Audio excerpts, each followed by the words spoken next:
Assalamualaikum warahmatullahi taala wabarakatuh. Nama saya Amir Demit Abdul Syukur daripada batch 22A. ID saya DEM102026. Hari ini saya akan membentangkan tentang latihan industri di Majlis Daerah Kota Tinggi. Pengenalan MDKT. Majlis Daerah Kota Tinggi dikenali sebagai lembaga bandaran di mana sebahagian pentadbiran adalah di bawah pentadbiran pihak kerajaan. Pada 1 April 1961, lembaga bandaran telah ditukar kepada Majlis Bandaran di mana keseluruhan pentadbiran menjadi badan berkanun dan kewangan berautonomi serta mendapat bantuan pemberian dari kerajaan negeri. 1 Januari 1977, Majlis Daerah Kota Tinggi melalui penyusunan semula penguasa-penguasa tempatan di Malaysia Barat menyatukan beberapa buah penguasa tempatan mengikut kuasa yang diberikan di bawah Seksyen 10 Akta Kerajaan Tempatan 1976 dan kurungan Akta 171 Peruntukan Sementara 1973 untuk diterbitkan dalam satu lembaga pengurusan. Visi, misi dan objektif. Visi, menjadikan Kota Tinggi perbandaran yang progresif dan mampan menjelang tahun 2020. Visi MDKT ini menetapkan objektif strategik yang diharapkan akan terbentuk dan tercapai menjelang tahun 2020. Visi ini merangkumi dua elemen, iaitu perbandaran yang progresif dan mampan. Dua elemen ini diharap dapat memenuhi keperluan sosioekonomi, rekreasi dan rohaniah dalam masyarakat Kota Tinggi yang terdiri daripada pelanggan, warga, kerja dan pengunjung. Misi, merancang, mengurus, mengawal sedia dan menyampaikan perkhidmatan dengan cekap dan berkesan untuk meningkatkan kualiti hidup masyarakat. Merancang dasar pembangunan daerah Kota Tinggi, mengawal sedia kemudahan awam dan asas supaya kondusif kepada pelanggan.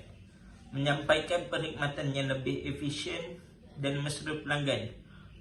Mengurus sistem pentadbiran yang lebih tadbir urus dan berintegriti. Meningkatkan kualiti masyarakat dari aspek sosial, sosioekonomi, sasiah dan rohaniah. Objektif, memperkasa tadbir urus organisasi MDKT agar lebih efisien dan tersusun. Mewujud, menjana dan memperkukuh sistem serta sumber kewangan. Memantapkan pengurusan ICT secara holistik. Memperkukuh dan memantapkan perkhidmatan yang mesra pelanggan, efisien dan berkualiti. Mewujudkan kemakmuran dan keseimbangan antara pembangunan fizikal dan pembangunan masyarakat yang beretika. Membangunkan Kota Tinggi sebagai pusat pelancongan warisan dan alam semula jadi yang berdaya maju. Seterusnya, struktur organisasi. Struktur organisasi diketuai oleh Yang di-Pertua Majlis Daerah Kota Tinggi, kemudian diikuti ahli majlis dan setiausaha, kemudian dibahagi kepada 5 unit. Yang pertama, unit audit dalam, kedua, unit undang-undang, ketiga, unit pembangunan perhubungan awam dan masyarakat, keempat, unit pusat sehenti OSC, kelima, unit COB. Kemudian dibahagi lagi kepada 8 jabatan. Yang pertama, jabatan khidmat pengurusan, kedua, jabatan keuangan, ketiga, jabatan penilaian dan pengurusan harta, keempat, jabatan perancangan pembangunan dan landscape, kelima, jabatan kejuruteraan, keenam, jabatan kesihatan dan perizinan, ketujuh, jabatan penguasaan, ke-8, jabatan pembangunan dan pengurusan masyarakat.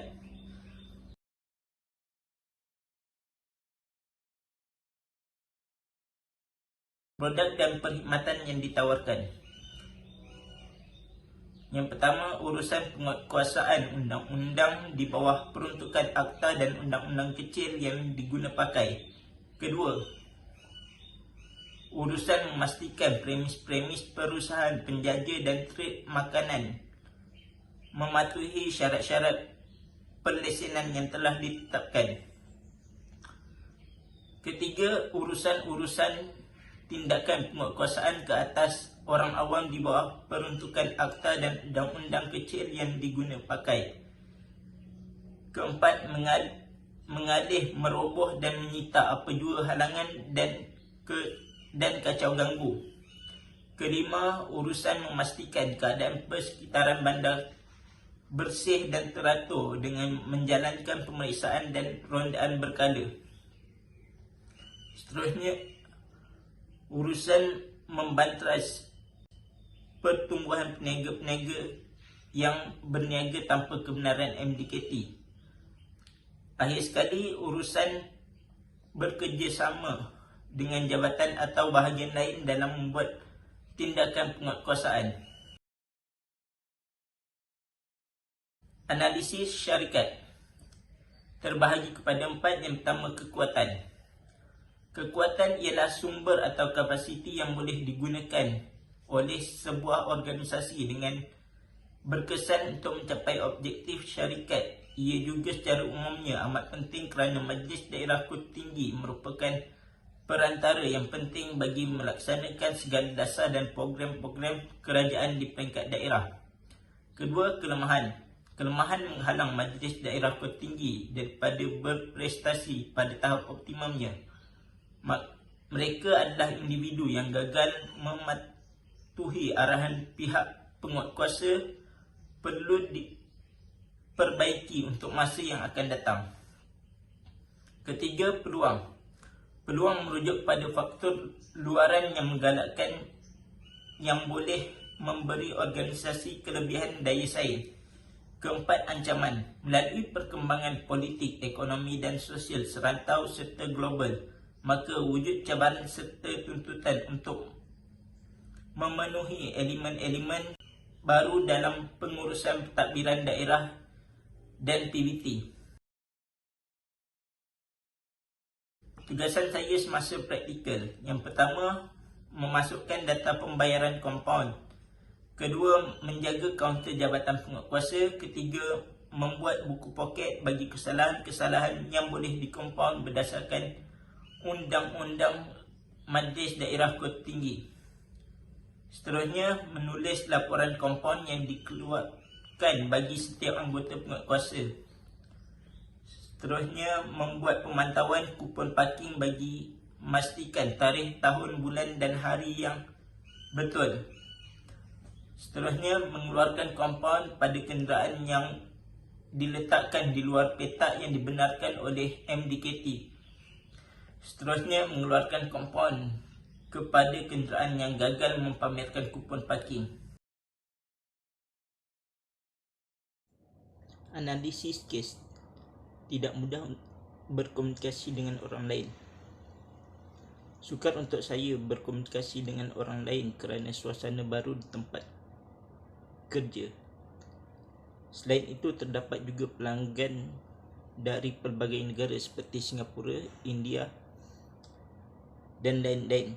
Ini membuatkan saya cuba berkomunikasi dengan mereka apabila mereka bertanya kepada saya soalan tentang pembayaran kompaun atau pembatalan kompaun. Seterusnya, tidak mudah untuk menerangkan.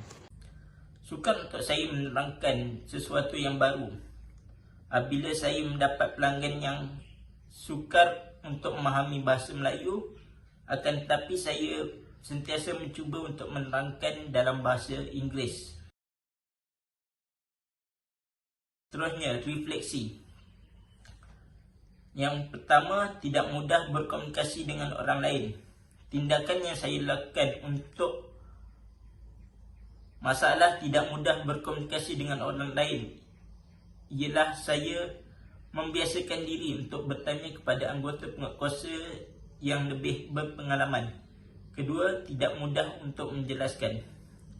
Tindakan yang saya lakukan untuk masalah tidak mudah menjelaskan ialah saya meminta bantuan kepada anggota penguatkuasa yang lebih berpengalaman untuk menjelaskan tentang pembayaran kompaun atau pembatalan kompaun kepada pelanggan yang tidak fasih berbahasa Inggeris. Pengajaran. Yang pertama, cuba berkomunikasi dengan orang asing dengan baik. Kedua, cuba tanya orang lain tentang produk tersebut. Ketiga, belajar untuk bercakap dengan pekerja yang lain supaya kita tahu apa yang tidak berpuas hati antara satu sama lain.